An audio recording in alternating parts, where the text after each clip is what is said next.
بسم اللہ الرحمن الرحیم۔ السلام علیکم ورحمۃ اللہ وبرکاتہ۔ معزز خواتین و حضرات، امید کرتے ہیں کہ آپ خیریت، عافیت اور سلامتی کے ساتھ ہوں گے۔ اللہ رب العزت سے دعا گو ہوں کہ اللہ رب العزت آپ کو خیریت، عافیت اور سلامتی کے ساتھ رکھے۔ آج جو وظیفہ لے کر حاضر ہوا ہوں، یہ وظیفہ صبح نہار منہ سورہ کوثر اس طرح پڑھ لو، گھر میں اتنا پیسہ آئے گا، سب رشتہ دار دوست آپ کے آگے پیچھے ہو جائیں گے۔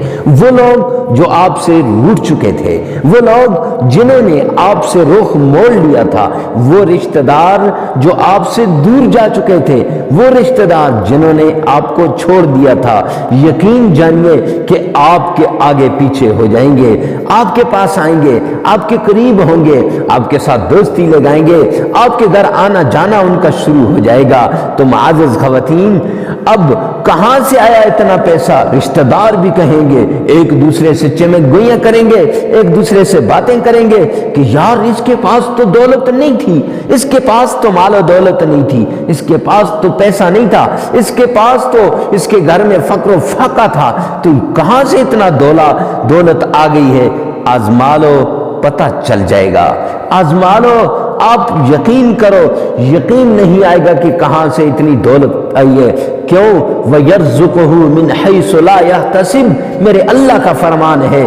اور جو وظیفہ بتانے جا رہا ہوں، یہ وظیفہ قرآن پاک کا وظیفہ ہے، یہ وظیفہ قرآن پاک کی سورت کا وظیفہ ہے، اور قرآن پاک وہ کتاب ہے جس کے بارے میں اللہ کا فرمان ہے، جو بھی اس کے ساتھ تعلق کو جوڑے گا وہ دنیا میں بھی عیش و عشرت کی زندگی گزارے گا اور آخرت کے اندر بھی عیش و عشرت کی زندگی گزارے گا۔ اس لیے میرے بھائیوں، دنیا میں عیش و عشرت کی زندگی گزارنے کے لیے آپ نے قرآن کا ساتھ نہیں چھوڑنا۔ معزز سامعین کرام، یہ جو وظیفہ ہے سورہ کوثر کا وظیفہ، صبح نہار منہ کا وظیفہ ہے۔ اکثر لوگ صبح کے وقت سوئے رہتے ہیں، والدین بھی سوئے رہتے ہیں، اولاد بھی سوئی رہتی ہے، اور کہتے ہیں کہ رزق نہیں ہے۔ میرے بھائی، یہ رزق صبح کے وقت بانٹا جاتا ہے، حدیث پاک کے اندر آتا ہے۔ دیکھیں نا، چڑیوں کو دیکھیں، صبح کے وقت چہچہاتی ہوئی نظر آتی ہیں۔ کیوں؟ سب اٹھی ہوتی ہیں، اس لیے کہ یہ رزق جو ہے اس وقت بانٹا جاتا ہے، اور جب رزق بانٹا جائے تو معزز سامعین کرام، پھر آپ کا بیدار ہونا ضروری ہے۔ اپنی اولاد کو بھی اٹھائیں، سب اٹھے ہوئے ہوں اور سب قرآن پڑھیں، تو اس وقت رزق بانٹا جاتا ہے۔ اب جس وقت آپ کے پاس مال و دولت نہیں ہوتا تو رشتہ دار روٹھ جاتے ہیں، اپنے بھی بیگانے بن جاتے ہیں، اولاد کے درمیان جھگڑا ہوتا ہے، ماں باپ کے درمیان جھگڑا ہوتا ہے۔ یہ آخر کیوں ہوتا ہے؟ اس لیے کہ پریشانیوں کا منبع اور پریشانیوں کی آماجگاہ بن چکی ہے آپ کا گھر۔ معزز سامعین کرام، کیا آپ کو پتہ ہے نا کہ سب کچھ دولت سے نہیں ہوتا، اللہ سے ہوتا ہے اور قرآن کے پاک سے ہوتا ہے۔ لیکن دولت کی افادیت سے انکار بھی تو نہیں ہے نا۔ دولت کی افادیت سے کوئی انکار کر سکتا ہے؟ جب تک جیب میں پیسے نہ ہوں تو معزز سامعین کرام، آپ اپنی بیٹی کی شادی نہیں کرا سکتے، آپ اپنے بیٹے کی شادی نہیں کرا سکتے۔ جی چاہتا ہے کہ بیٹے کی شادی کرائیں، لیکن اس کے لیے تیاری کے لیے پاس کچھ بھی نہیں ہے۔ آپ کا جی چاہتا ہے کہ اللہ کے راستے میں دوں، لیکن پاس کچھ بھی نہیں ہے۔ آپ کے گھر والے آپ سے مانگتے ہیں، ان کی ضروریات ہیں، لیکن پاس کچھ بھی نہیں ہے۔ جب نہیں ہوگا تو رشتہ دار تو دور کی بات، میں تو کہتا ہوں گھر کے اندر والدین کی نظروں میں سے بھی گر جاؤ گے، بیوی کی نظر میں سے بھی گر جاؤ گے، اولاد کی نظر میں سے بھی گر جاؤ گے، اولاد کی نظر بھی اٹھ جاتی ہے۔ اس لیے معزز سامعین کرام، ضروری ہے کہ دولت آپ کے پاس ہو۔ اور ویسے بھی آپ نماز تو پڑھتے ہیں نا، نماز کے اندر کیا کہتے ہیں؟ اللہم ربنا آتنا فی الدنیا حسنہ، اے اللہ مجھے دنیا اچھی دے۔ پہلے آپ دنیا اچھی مانگتے ہیں، پھر آخرت اچھی مانگتے ہیں۔ تو دنیا اچھی مانگنے کے لیے معزز سامعین کرام، یہ وظیفہ آپ کو مختصر سا وظیفہ ہے، چند منٹ آپ کے لگیں گے، اس وظیفے کو آپ نے کرنا ہے۔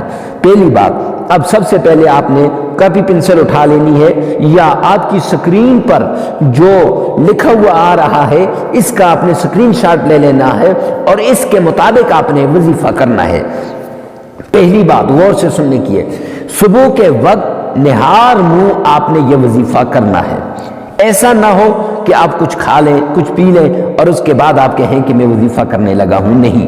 اور ہر جگہ بیٹھ کر، بستر پہ بیٹھ کے آپ کر سکتے ہیں، چٹائی پہ بیٹھ کے آپ کر سکتے ہیں، مصلے پہ بیٹھ کے آپ کر سکتے ہیں، مسجد میں آپ کر سکتے ہیں، گھر میں آپ کر سکتے ہیں، عورت کر سکتی ہے، مرد کر سکتا ہے، بوڑھا کر سکتا ہے، جوان کر سکتا ہے اور اولاد بھی کر سکتی ہے۔ تو معزز سامعین کرام، سب سے پہلے یہ بات کہ یہ وظیفہ آپ نے صبح کے وقت کرنا ہے۔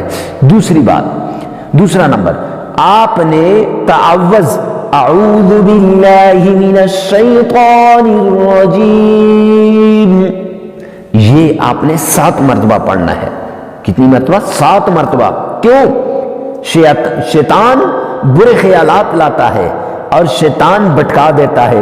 جب بھی وظیفہ شروع کرتا ہوں شیطان وسوسے لاتا ہے، شیطان خیالات لاتا ہے کہ اس وظیفے سے کچھ نہیں ہونے والا، یہ وظائف کیوں کر رہا ہے؟ کیوں؟ تاکہ یہ میرے جو ہے جال کے اندر پھنسا رہے۔ تو شیطان کے جال سے نکلنے کے لیے آپ نے 7 مرتبہ یہ تعوذ پڑھنا ہے۔ اور تیسری بات، اول آخر 7 بار آقا کائنات محبوب سبحانی جناب محمد مصطفیٰ احمد مصطفیٰ رسول عربی صلی اللہ علیہ وسلم پر درود پاک پڑھنا ہے۔ اب درود پاک کون سا پڑھنا ہے؟ وہ درود پاک جس میں آپ کا تلفظ صحیح ہو، وہ درود پاک جو آپ کو آسانی سے آتا ہو، وہ درود پاک جو آپ آسانی سے کر سکتے ہیں، محبت سے، پیار سے، الفت کے ساتھ پڑھیے گا۔